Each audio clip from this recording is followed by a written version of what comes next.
The issue of gender came up inevitably at PMQs, and this is how Kemi Badenoch used it to attack Sir Keir Starmer's changing position. Does the Prime Minister now accept that when he said that it was the law that trans women were women, he was wrong?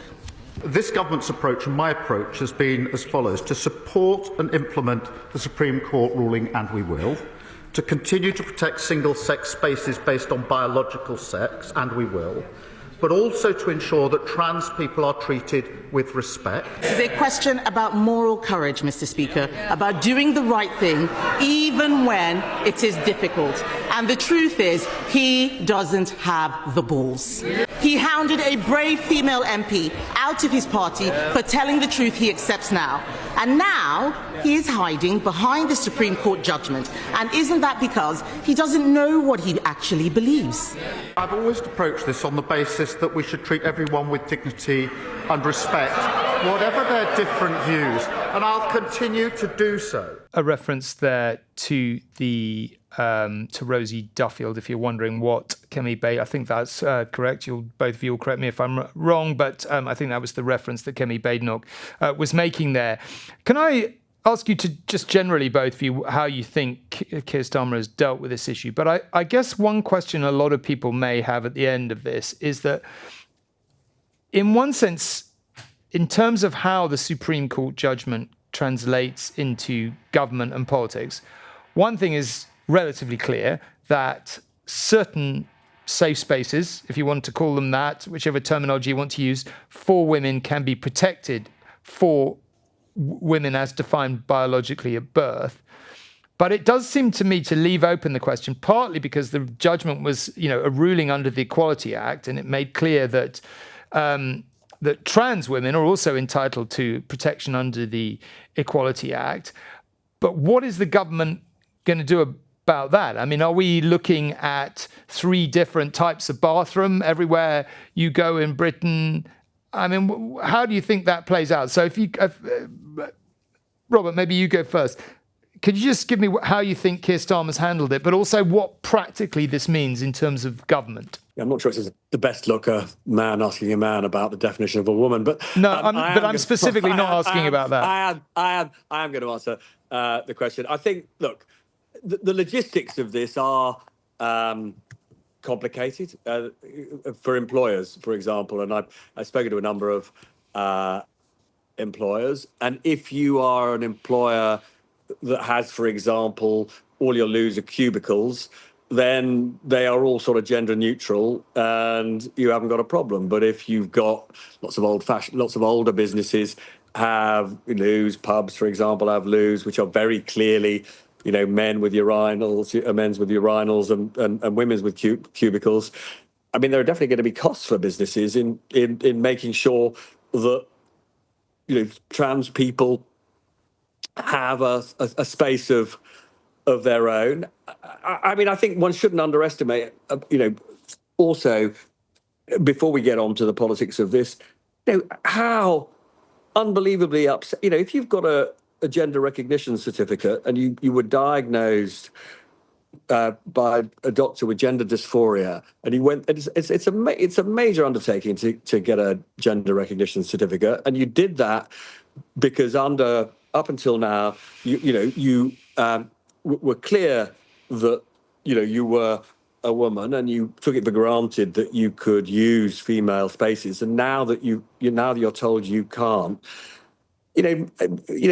many trans people are feeling incredibly upset. They feel as though society has basically rejected them. So you're right that, of course, the rulings said that the rights of trans people are obviously, we hope, going to be protected. But it is still a massive emotional, psychological blow to actually thousands of people. One shouldn't underestimate that. But then if we just get on to the politics of it, I mean, obviously there's been this raging debate about the rights of trans people for a long time. But the Labour Party broadly defined itself as a party that, would protect the rights of trans people. And Keir Starmer, it wasn't that long ago that he said, under the law, 99% of women are biological women, but he was there implying that trans people, could be recognised as women. And then in the last couple of days, he said, no, the law has changed, and that's no longer true. And I do think for many people, it's not just Kemi Badenoch or members of Reform who make that point. For many people, they will just ask the question, why is it that it takes a court to persuade you essentially on the definition of a woman? So it's really messy, it's really complicated, and actually I think in many ways just terribly upsetting, because there are vulnerable people here who I think understandably feel that they've been led to believe that they could carry on a particular kind of life, and now they've been told they can't. Anushka. Well, quite a few things, actually. Just on the Supreme Court ruling, I think we should be clear about what it is and what it isn't. It absolutely protects the right to single-sex spaces. It does not mandate that organisations exclude trans women or treat them as if they are not women, if that is what the organisation wants to do. So I noticed that very soon after the Supreme Court ruling, Refuge, the charity, came out and made absolutely clear that they were going to continue to have a policy of trans inclusivity. Now, I actually made a kind of really big podcast about this, a podcast series about this whole issue when I used to work at The Guardian. And I tell you, it was quite tortuous in terms of thinking about, reading about, talking to people who care deeply about this on both sides of the argument over something like a year to get to a position. I mean, one of the things that we concluded at the time, whether or not that was completely right or not, I don't know, was that actually organisations did have the right to provide protection in terms of single-sex spaces. Now, this law clearly clarifies that, but there was the right previously for example, a rape crisis centre to exclude trans women if it wanted to in that situation. It was a little bit more messed up, messy, I would say, around sports. I think on the issue of toilets, no one polices toilets anyway. It's not like we have a sort of situation in which there is a legal certificate that allows you access into a toilet or not. What people tended to say to me is if you were a trans woman and you appeared extremely feminine, nobody bothers you if you go into a toilet. If you look more like a biological man, then people were saying that they tended to face more abuse on all of this. What I do find remarkable is just how far the pendulum has swung. I think at the time that I was making that podcast, it would feel much more like you were in a difficult or wrong position, or a position that would be seen as discriminatory if you were saying trans women are not women, whilst now that's almost the kind of basic central argument that people seem able to make, and it's the people who disagree with them who are suddenly seen as on the wrong side of the argument. And I think the reality of it is, and the reason why it is so difficult, is that people just are not in the same place as this. When I was doing that work, I remember speaking to middle-aged women who would argue, so passionately that a trans woman cannot be a woman because they did not believe that was possible. They believed that the divide was entirely on biological sex. And younger people who would say to me, that is the equivalent to racism for them in their eyes. I think in reality, as a society, we haven't got a settled position on this. We haven't got to a position yet where there is an accepted societal position on this debate overall. And that's what makes it so difficult. But I do agree that we shouldn't lose sight of the fact that actually on both sides of this debate, you have some very, very vulnerable individuals. And I think what Keir Starmer was trying to do, although it is unquestionable that he has shifted his position on this, I think what he was trying to do at Prime Minister's questions this week was to say, let's not turn this into a political football, let's take the heat out of it.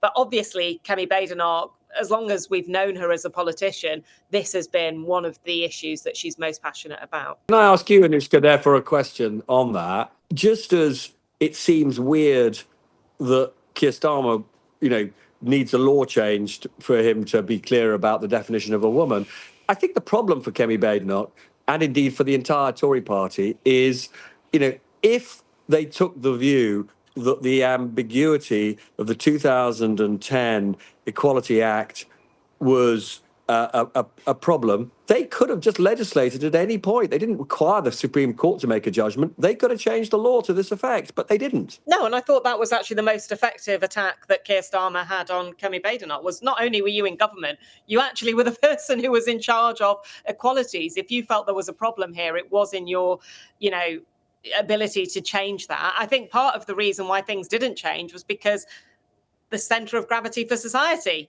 hadn't changed at that point, that we were still in a position where we were grappling with what was right on this, and gender critical feminists were, I think it is right, seen as more, that their arguments were seen as more unacceptable a few years ago, and now their arguments have moved to the centre of gravity on all of this. But I think that is a big question for her. And the other question I have as well is that whilst I do think this is something that a lot of people care deeply about, I think one of the things we often show is that it hasn't got the salience of, say, the cost of living crisis.